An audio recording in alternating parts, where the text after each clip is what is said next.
एक बार की बात है, पूर्णमासी का चांद अपनी 16 कलाओं के साथ आसमान में चमक रहा था। उसे अपनी खूबसूरती पर बहुत बड़ा घमंड हो गया था। उसे लगता था कि उसके जैसा खूबसूरत पूरे ब्रह्मांड में कोई नहीं है। उसने इधर उधर देखा तो आसमान में लाखों तारे उसकी तरफ टकटकी लगाए देख रहे थे। वो घमंड से इतरा उठा और अपने नजदीक स्थित एक टूटे हुए तारे से कहने लगा, मेरे जैसी खूबसूरत इस पूरे ब्रह्मांड में कोई चीज नहीं है। इतना घमंड अच्छा नहीं है। चंद्रमा को बहुत गुस्सा आया। अगर मैं अपनी चांदनी समेट लूं तो पृथ्वी पर अंधेरा छा जाएगा। मैं तो टूटा हुआ तारा हूँ। मेरी क्या औकात कि मैं तुम्हें सलाह दूंगा। पर तुम तो जादुई हो। महीने में 2 बार ही तुम्हारी चांदनी पृथ्वी पर बिखरती है।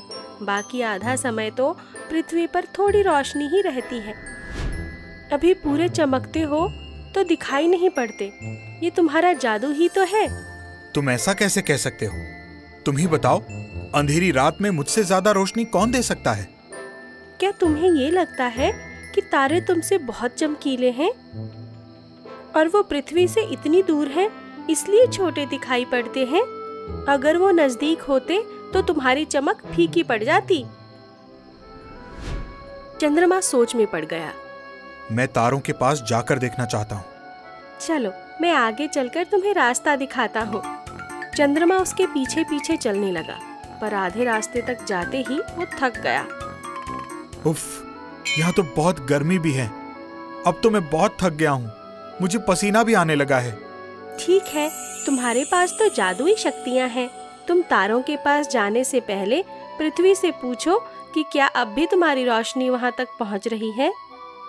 इसमें कौन सी बड़ी बात है? अभी तुम्हारी शंका दूर कर देता हूँ। उसने पृथ्वी को आवाज लगाई। पृथ्वी तुरंत हाजिर हो गई।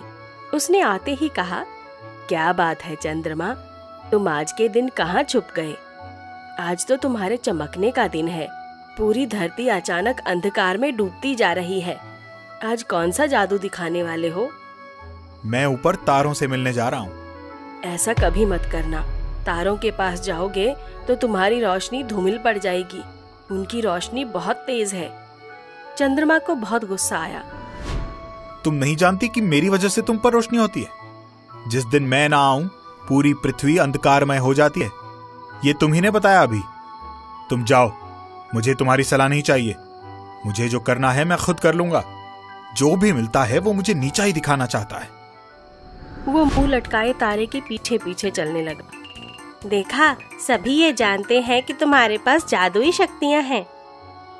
तभी बहुत जोर जोर से बादल गरजने लगे और बिजली कड़कने लगी। काले बादलों का एक टुकड़ा आया और उसने चंद्रमा को ढक लिया। चंद्रमा तिलमिला उठा। ये तुमने क्या कर दिया? अभी तो मुझे तारों के पास जाना था। तुमने मेरा रास्ता ही रोक दिया।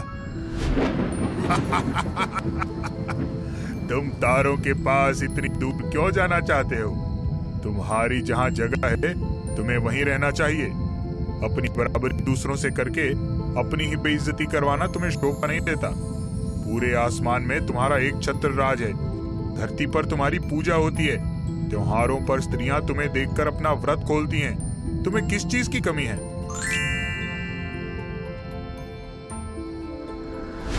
चंद्रमा अपनी प्रशंसा सुनकर बड़े अहंकार से तारे की तरफ घूमकर कहने लगा, देखा, काले बादल भी यही कह रहे हैं कि मैं धरती वालों के लिए कितना उपयोगी हूँ। चलो, अगर चलना है तो जल्दी चलो। मुझे देर हो रही है। मेरी शक्ति क्षीण हो जाएगी। चंद्रमा को तो तारों की असलियत देखनी थी और अपने आप को बड़ा साबित करना था। वो कहाँ किसी की बातों में आने वाला था। बहुत देर बाद जब वो तारों के नजदीक पहुँचा तो तारों का आकार देखकर हैरान रह गया। तुम तो बहुत बड़े और खूबसूरत हो, पर धरती से इतनी दूर रहते हो कि कोई तुम्हारी तरफ देखता ही नहीं। मुझे देखो, मैं धरती के पास रहता हूँ और सबकी आंखों में समाया रहता हूँ।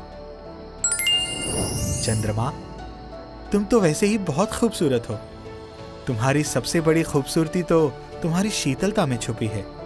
तुम्हारी और हमारी कोई बराबरी नहीं है। हमारे भीतर की आग हमें कहाँ कुछ सोचने देती है। इस बात से कौन इनकार करता है कि तुम बहुत खूबसूरत हो, लेकिन तुम्हें अपने जादुई होने और खूबसूरती का घमंड हो गया है। मैं ज्यादा कुछ नहीं कहना चाहता, पर छोटे से काले बादल के टुकड़े ने 2 ही पल में तुम्हारे अस्तित्व पर सवाल खड़ा कर दिया। और तो और धरती पर भी मैंने लोगों को कहते हुए सुना है कि चंद्रमा में भी दाग है। चंद्रमा का मुंह उतर गया। ऐ विशाल तारे, मैं सचमुच भूल गया था कि मुझ में दाग है। पूर्णमासी के दिन मैं अपनी सुंदरता देखकर स्वयं पर ही रीझ जाता हूँ, इसलिए मुझे सही गलत का ज्ञान नहीं रहता। वरना अमावस्या की रात तो मैं अपना चेहरा भी नहीं देख पाता हूँ। एक कोने में खड़ा होकर आंसू बहाता रहता हूँ। लेकिन आज वाकई मुझे अपनी गलती का एहसास हो चुका है। घमंडी का सिर हमेशा नीचा ही होता है। आज के बाद मैं कभी घमंड नहीं करूंगा, न अपने आप को जादुई सुनकर इतराऊंगा।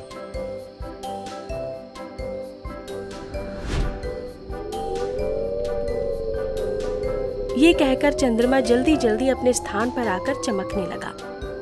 उसके बाद उसने अपनी रोशनी, बड़प्पन और जादुई होने का घमंड करना छोड़ दिया